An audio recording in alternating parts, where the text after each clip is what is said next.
Gray at breakfast. Call 0345 6060 973. 9 minutes before 8 is the time, asking whether our Lionesses, have been given a raw deal in that they had no open top bus and no trip to number 10. David in Leeds says, would you have wanted Boris anywhere near the Lionesses? No, but an open top bus up the Mall to meet the Queen, yes, they absolutely deserve that. Same subject, Ollie says, please don't forget the economics behind sport. Until women support women's sport the same way men support men's, they'll not be paid their due. You say very few people went to the celebration yesterday. 7,000 reported. There'll have been more outside. You go on. I used to play level 2 rugby in Australia. We attracted bigger crowds than the average football attendance. Of course, Harry Kane gets a fortune. He drives shirt sales alone higher than his salary. Shall we stay with money and an eye-watering promise from Liz Truss, who, have to say, is the leading contender within the Conservative Party to be leader of the party, therefore, of course, our Prime Minister. Ms Truss promising a war on Whitehall waste, cutting civil service time off, ending national pay deals and scrapping jobs aimed at increasing inclusion and diversity in the public sector, together worth a cool £11 billion. And goodness knows we realise the coffers the Treasury could do with that at the moment. More detail now from one of her prominent supporters, Brexit Opportunities and Government Efficiency Minister, appropriately enough, Jacob Rees-Mogg, who joins me now. I appreciate we need to hear more from the mouth of Ms Truss, but what detail can you give us, Mr Rees-Mogg? Good morning. Good morning, and thank you for having me on your programme this morning. Also. Well, there are a number of things that you can do. First of all, I'm already working on, as a matter of government policy, getting the civil service back to the numbers it was in 2016. And you can extend that to arm's-length bodies. There's a technical difference between civil servants and public servants, with people doing very, very similar jobs. In broad terms, a civil servant has lower pay and better pension, and a public servant slightly higher pay and a lower pension. But you've got an overlap in jobs that are very similar. If you add those on, you've got about $3.5 billion on the civil servants and about $1.5 billion that you could save on the public servants by going back to the 2016 numbers. And that's excluding, obviously, frontline services. That's not talking about police officers and so on. And then there's the question of whether you can move to regional pay boards so that people are paid competitively in the parts of the country that they're working in, rather than it being based all around London. Because a lot of our public life is based around London, and I know you don't call yourself the London Broadcasting Corporation anymore, We don't. But London has been perhaps overrepresented in the civil service, and it's important to move away from that. And you get savings not just on the amount you pay, but also on property prices. How wide do you think the difference is, Mr Rees-Mogg, if you were living in, say, Darlington rather than Dartford? Presumably you're still paying roughly the same for a litre of fuel, aren't you? You're paying roughly the same when you go to Asda or Sainsbury's or Waitrose. Where do you and your colleagues see the savings to be if you're located out of the southeast? Well, the biggest savings will generally be in housing and in commuting costs. Those in the southeast are likely to be higher because people tend to be travelling greater distances in the southeast, and housing costs are very significantly lower as you move outside London. And if you take those two costs for a working person, those are a very high percentage of monthly spend. So someone working in Darlington now might have his or her pay trimmed under this, Mr. No, Rees-Mogg? absolutely not. To be completely clear, everybody currently will be grandfathered. And I think that's really important. I think that's important in terms of fairness, that you can't arbitrarily change people's terms and conditions. But it's very sensible, as you restructure the civil service, as you move it away from London, to pay people the commercial rate in the area of the country they live in. This isn't just because it's fair to the taxpayer, and in a cost of living crisis, you need to ensure that taxpayers' money is well spent.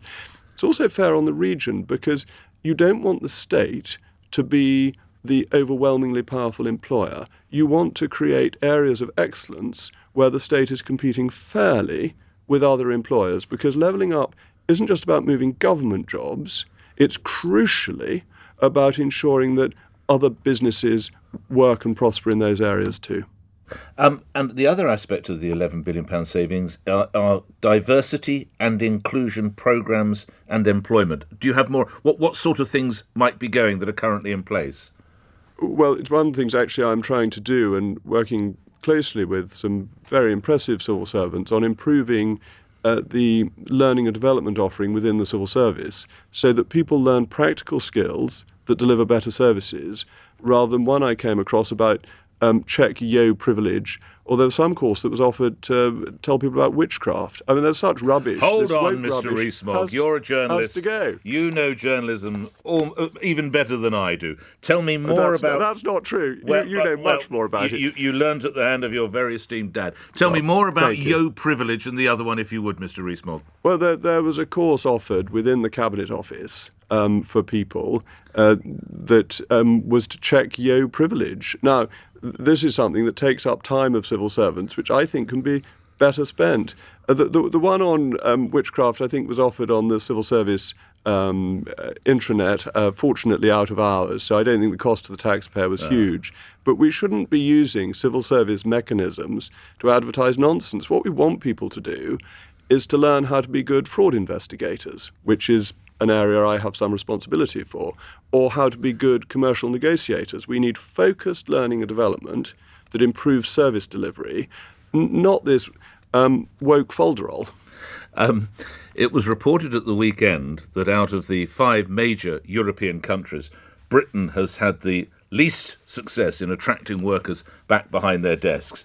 Referencing the work you tried to do within government, leaving sort of calling cards, have you failed, Mr. Rees-Mogg? Well, I think it's something we need to push at. It seems to me it is absolutely ridiculous in areas where the service is not being provided properly that people are still working from home. Why is anybody in the office of the National Guardian working from home when people aren't getting their powers of attorney completed within the reasonable timelines, when probate is delayed? Why is anybody working from home in the passport office? They must all get back to work, and it's up to individual departments to lead this, but it is so important. There is a place for working from home. It can be done in certain areas perfectly well, but it seems to me that unless your department is performing in a first-class manner, you should not be working from home. It should be a privilege for areas that are succeeding, not a default for areas that aren't working. I always enjoy your candour during our conversations, Mr. Rees-Mogg. I wonder if I can take you back a number of years. This is you and I speaking in June 2018, when I asked whether there might be queues at Dover. There'll be no need for checks at Dover, but it will be an ability to ensure that the roads keep running around Dover, even if there are delays at Calais. The delays will not be at Dover, they will be at Calais. The delays will not be at Dover. You'll be aware 2 weeks ago it was actually declared a critical incident. Some people spent 12 hours in their cars, lorry drivers passed out, and children defecated in the lay-by. A response to what you said some years ago, Mr. Rees-Mogg. Well, the response is that the delays are caused by the French. But you said there'd be no delays at Dover, Mr. Rees-Mogg. Yeah, but they are French-created delays. But they are at Dover, decided, Mr. Rees-Mogg. Are you prepared to apologise that you got that wrong? Yes, of course I got that wrong, but I got it wrong for the right reason, if I may put it that way. Do expand. The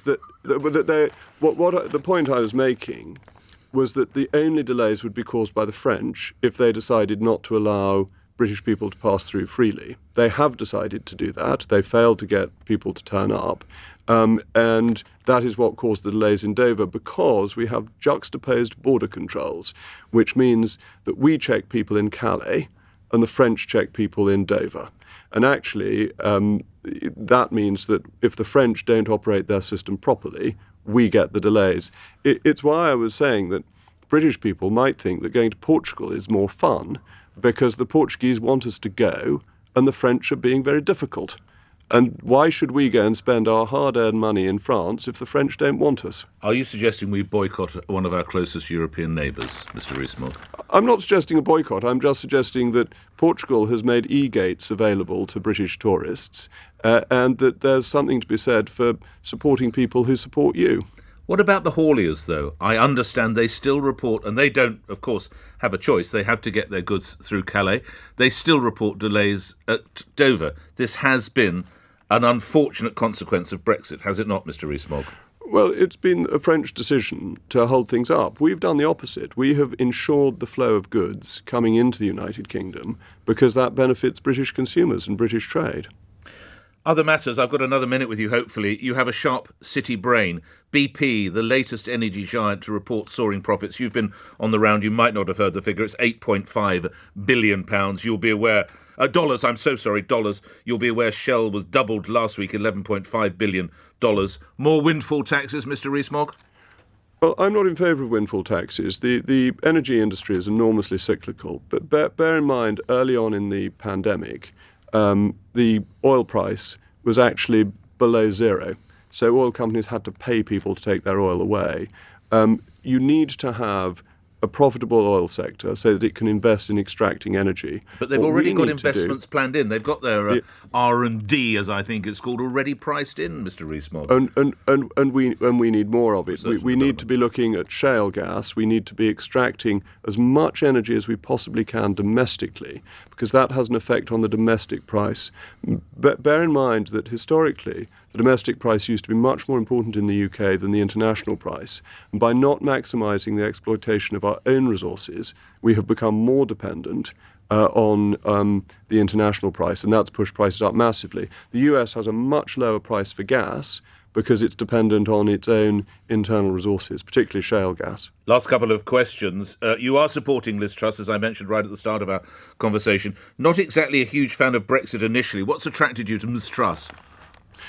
In office, as Brexit Opportunities Minister, other than the Prime Minister himself, no minister has given me greater support in trying to deliver Brexit opportunities. She has shown great commitment to it, and in the Cabinet Committee she chairs, she has been fully supportive. And lastly, her opponent, Rishi Sunak.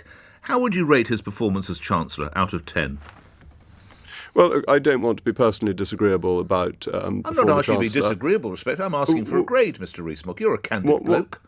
What I would say is I think the Treasury orthodoxy has proved wrong.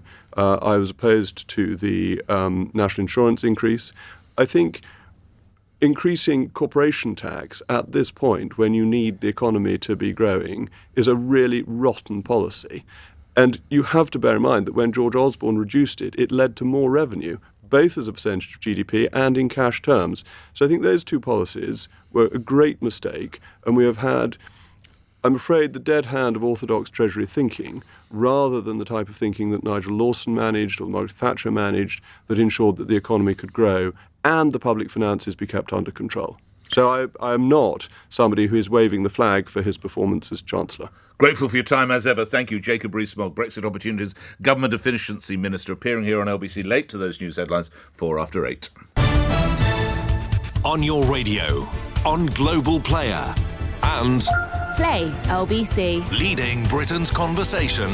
This is LBC.